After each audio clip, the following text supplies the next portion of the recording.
There is a child sitting at the edge of the lunch table right now. Not quite part of the group. Not quite alone. Just slightly off to the side, watching the others laugh at something they do not understand. And what makes this moment so confusing is that nobody told them to sit there. Nobody pushed them out. It just keeps happening. And that child has no idea why. You probably remember what that felt like. Maybe it was one school year. Maybe it was all of them. That low-grade ache of being in a room full of people and still feeling invisible. And here is the part nobody told you, that feeling was not a personality flaw. It was not shyness. It was not weirdness. It was your brain running a program that was never designed for modern social life, colliding with a world that never quite matched it. The science behind this is stranger and more fascinating than you might expect. And once you understand it, the child sitting at the edge of the table makes a completely different kind of sense. To start, you have to understand something about how social belonging actually works in the brain. In 2003, psychologist Naomi Eisenberger at UCLA ran an experiment using a simple computer game called Cyberball. Participants believed they were playing a ball-tossing game online with two other players. At a certain point, the other players stopped passing the ball to them entirely. They were left out. What Eisenberger found on the brain scans was startling. The brain regions that lit up during that social exclusion were the exact same regions that activate during physical pain. The dorsal anterior cingulate cortex. The same spot that fires when you break a bone or burn your hand. Your brain does not treat social rejection as a metaphor. It treats it as a wound.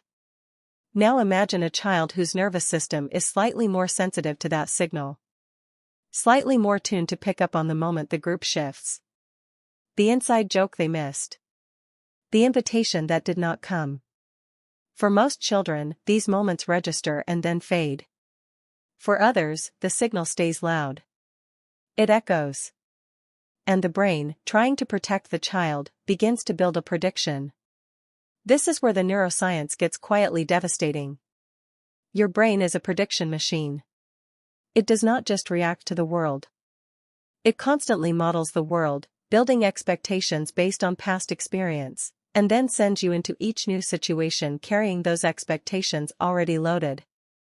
Neuroscientist Carl Friston at University College London has spent decades describing how the brain works as a predictive system, always minimizing what he calls prediction error, always trying to make the world confirm what it already believes. For a child who has been left out enough times, the brain learns a prediction. Groups are not safe. Something will go wrong. You will end up on the outside. And then, here is the cruel part, the brain starts subtly changing the child's behavior to confirm that prediction. Hypervigilance sets in. They notice slights that were not meant as slights. They pull back slightly before the group has a chance to push them out. They misread a neutral expression as a cold one. They protect themselves in ways that, from the outside, look like aloofness or awkwardness. And the group, picking up on that distance, drifts a little further away. It becomes a loop. And the child has no idea it is happening. But here is what makes some children more vulnerable to this loop than others. Researchers have increasingly focused on a trait called sensory processing sensitivity, described extensively by psychologist Elaine Aron. Roughly 15 to 20% of children are born with a nervous system that processes incoming information more deeply. More thoroughly. It is not anxiety. It is not introversion, though it often overlaps with both. It is a biological difference in how the brain filters and weighs experience. These children notice more. They feel more. They pick up on subtleties in tone and atmosphere that other children walk right past. This trait has enormous advantages. These children are often deeply empathetic, highly creative, and extraordinarily perceptive. But in environments that are loud, fast-moving, and socially complex, that same sensitivity can become overwhelming. The cafeteria is not just loud. It is an assault of competing signals, none of which the child knows how to prioritize. The social game that seems effortless to other kids is playing at twice the speed for them, and they are always slightly behind the beat. Then there is the question of what researchers call social timing. In 2017, psychologist Daniel Stern's foundational work on interpersonal attunement became newly relevant in the context of peer relationships. Social bonding, at its core, runs on synchrony. People unconsciously mirror each other's posture, speech rhythm, emotional tone. When two people are in sync, the brain reads that as belonging. When the rhythm is even slightly off, something registers as wrong. Not wrong enough to name. Just wrong enough to feel. Some children are naturally synced to a slightly different rhythm. Their humor lands 2 seconds late. They become intensely interested in a topic that the group has already moved on from. They care enormously about fairness at an age when their peers are learning not to care. They say the true thing when the room expected the easy thing. And each of these small misalignments sends a quiet signal through the group. This one is different. And children, who are still learning to navigate their own social fear, often respond to difference by creating distance. None of the children doing this are villains. They are also just running their brains, their own prediction machines, their own inherited fear of being cut off from the tribe. Because tribalism is ancient. The need to belong is not a modern affectation. For most of human history, being cast out of the group was a death sentence. Your brain evolved to treat belonging as survival. Which means it evolved to be deeply, uncomfortably alert to anything that threatens it. The child who never quite fits in is often caught between two evolutionary poles. A deeper sensitivity that makes them extraordinary in certain ways, and a social environment that has not yet caught up to what that sensitivity is worth. Psychologist Julianne Holt-Lunstad at Brigham Young University has documented extensively how chronic loneliness in childhood does not just cause emotional pain. It alters the body.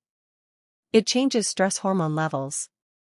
It affects how the immune system functions. The feeling of not belonging is not only in the mind. It is in the bloodstream, the sleep, the gut. Which is why this is not a small thing to dismiss. And why the instinct to tell a child to just try harder, just be more outgoing, just stop being so sensitive, is not just unhelpful. It misses the entire mechanism. Because the child at the edge of the table is not failing to fit in. Their brain is doing exactly what a sensitive, perceptive brain does in a social environment that does not yet know how to see it. They are not broken. They are tuned to a frequency that most of the room is not broadcasting on.